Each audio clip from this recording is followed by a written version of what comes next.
A budget that has traditionally gone unchallenged was put under the microscope by councillors last night. A little digging into previous policing budgets has council looking into its options this year. Normally, the policing budget is passed as is with few questions. This year, $21.5 million was allocated for policing, much the same amount that has been budgeted in previous years. But that may change after Councillor Cameron Stoltz had a closer look at the RCMP budgets since 2008. They were significantly under budget for last year. So I started looking at the previous budget books to see, is this a historical thing where they are consistently under budget? And in looking at the last 5 years, they were averaging being under budget by about $900,000 a year.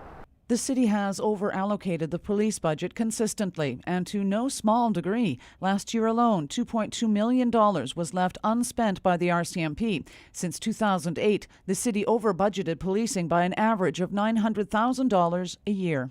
But we've historically over-allocated. We've given them far more than they have needed to spend. So let's take some of that money and redirect it in some other things, but still give them enough of a cushion that they need in case they do go over. There are possibilities for that. There's unpredictability with staff, medical issues, maternity leave, things like that that do arise in the year. What was suggested during budget talks was to keep a cushion of $1 million for the RCMP and take what remains, roughly $1.2 million, to be spent elsewhere while leaving the core RCMP services untouched. We're not interested in reducing service with the police. Obviously, we've got a crime situation on our hands that the country is looking at us to see what we're doing. And we have a crime task force on its way that's going to start doing some work around that, and maybe there's some dollars we can steer towards some of those initiatives.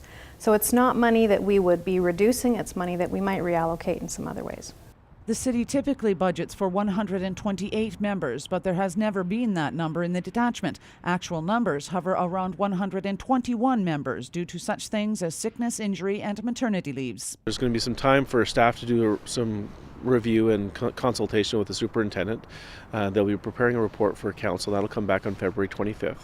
And then we'll have another discussion around, do we want to keep the budget intact with the extra cushion in there or the extra wiggle room, or do we want to match that budget to more closely reflect the actual expenditures that have happened historically?